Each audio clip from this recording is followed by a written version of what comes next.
Perspective on it? Mostly, he's taking a day off from investigating scandals in Indian society and exposing corruption to the entire subcontinent. But apply your brain, sir, to these sort of questions for now for that a minute or two. You've portrayed me as some kind of journalistic Robin Hood. I liked Sam's presentation incredibly. To summarize it, it tells me about the past, the present, and the future. Let me begin by saying that the hegemony of Western media has to end. Western media has had it too good for too long, and it has ruined the balance of power that's required, not just in politics and society. I was told you were a shy and retiring journalist. Now, since Sam started with numbers, I'd like to share some numbers. Sam's numbers were very interesting. If you look at his numbers, he says that in India, 91% of Indians follow cross-border news. So Indians are most interested about the world. The least interested in the world are the Americans and the British. Only 44 to 46% of people follow cross-border news. But US and UK together contribute 74% of the source of global news, whereas all of Asia contributes 3%. If I were to summarize that in one line, it basically says that Indians are the least insular people, most open-minded. Americans are the most insular people, right? But they have complete dominance over the global narrative in terms of news. I'll share a couple of other numbers with that. I have said recently that India will be the next media capital of the world. And I want to share with this audience why I think so. We have 99,000 publications in India. We have 13,761 registered newspapers in India. We have 404 news channels in India which run 24/7, and we don't have one single global news network.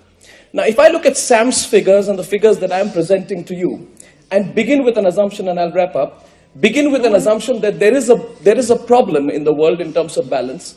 It is from countries like India, which speak English, which are democracies, where the challenge to the global news hegemony is about to come. And I just think it's so necessary from a balancing of power perspective. The Americans are very concerned about the entry of Russia into the Middle East.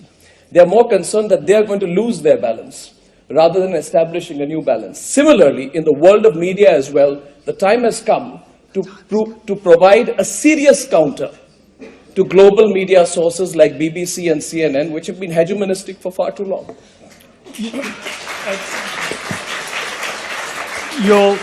In a few more moments, you will be every bit as popular in Moscow as you clearly are in Delhi.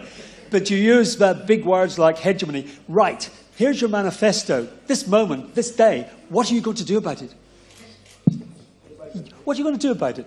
You've given okay. Numbers that talk about balance and hegemony. Yeah. India is a huge, prosperous, rich country. What are you going to do about it? I don't know how prosperous and rich we are, but we are going to be prosperous and rich. But I'll share some statistics with you. Look at the potential of a country like India.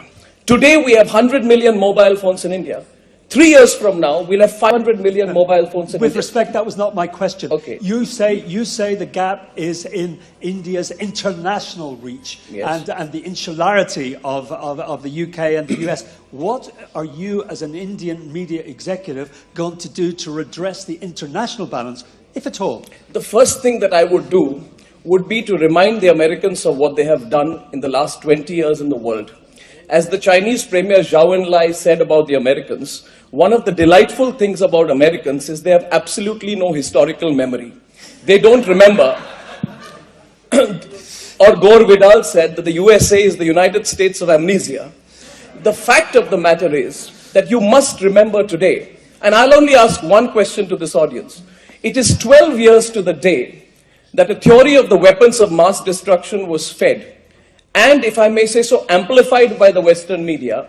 Everyone bought into it. There were cheerleaders. Nobody seriously questioned it. At one point of time, there was an article in the Newsweek magazine which said, it doesn't matter if Iraq has weapons of mass destruction, but the fact is they shouldn't get any. So what I'm going to do, in a very succinct reply to your question, is to restore the balance by creating a global media environment that is not located out of Washington, New York, or London. You create that global capital, you'll have a balance of power. 10 years back, you would have never imagined that India would be the software capital of the world. Today, we are the software capital of the world, and I think that's where we are headed. Right. I think you've set out your stall extraordinarily well. As against a backdrop of globalization, you'll get homogenous, globalized news. That's a danger, and it will be boring news. Is there a danger that your vision of the world might lead in that direction? It depends entirely on what you call boring. I find asymmetrical news boring. I find news that emanates only from certain parts of the world boring. Now, so Nigel, you agree with John Simpson? Yeah, there's a grotesque selectiveness. I do, and I would like to substantiate it with 3 particular examples. We can go at the 80s, when Ronald Reagan described the Mujahideen as, Rambo-type people who were simply fighting with handheld weapons against a foreign invader. And when he met the Mujahideen, and that was covered, and that is where the ISIS story goes back to. Have people actually looked back and connected the dots? They haven't. The point is, look at the Paris attacks, and let's look at the coverage of the Paris attacks, to answer your question. Yes. Here we are, the Paris attacks have generated a lot of global coverage, up to the point where we have talked this morning about a global coalition to fight ISIS and why it cannot happen. You would know that on the 26th of November 2008, in the Mumbai attacks, 165 Indians were killed in 4 locations. In the Paris attacks, it was 1, by 10 terrorists sent from Pakistan, and that was the greatest act of bloodshed which happened. I saw that was covered extensively all around the world. They weren't. Its coverage is also, you've got to look at coverage in terms of whether you cover or you cover with the intensity, passion, and for the length of time that you've covered the Paris attacks. You see, we must be open in this forum. The point that I'm making is the Paris attacks generated universal outrage. They should have done. And the scale of the attack has now prompted what is close to an international effort against ISIS. Before there was Paris, when Mumbai was attacked, there weren't as many news outlets in the US or the UK who took up the job, and I'm not talking about coverage, of sanctions against Pakistan. And the reason for that is because the US has been hand in glove with what is happening in Pakistan. I find it very surprising, and maybe people in this audience don't know about this particular story.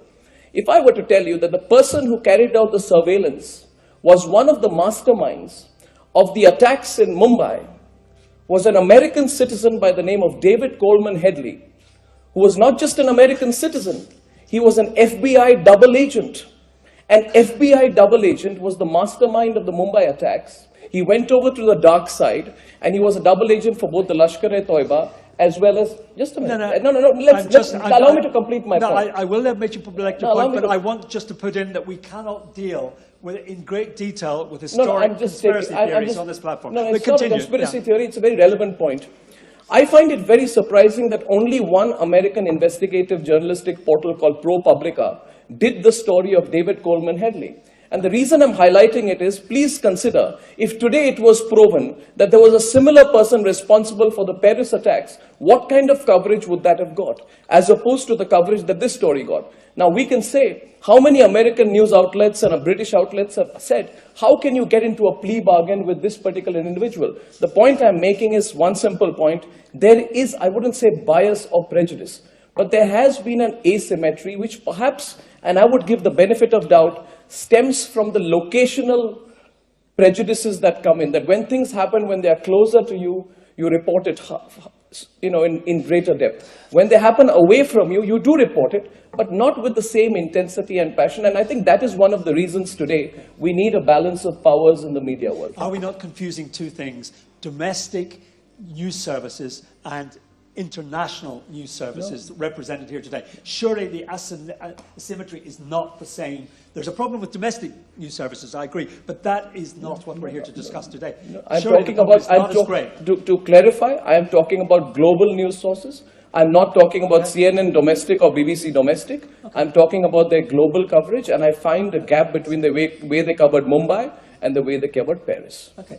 In a sense, Anna, you've already addressed the problem, but maybe at just greater length. Does that does that view chime with, That's if it's a short one? A very short one. The point she's making, and I agree with her, that the genuine belief is that it is only in a very diversified media space that you can have a very serious discussion of the causes and the climate that has led to the situation in the Middle East today. And hence, if we are to truly examine what are one of the factors, because domestic public opinion matters everywhere in the world. If there was domestic public opinion, since we cannot separate with respect what domestic channels do from what global channels do, because if the domestic channel is building up a certain sentiment in favor of a war, then inevitably there is less pressure on the government. Hence, we must examine whether the domestic channels also are asking the questions in as forthright a way.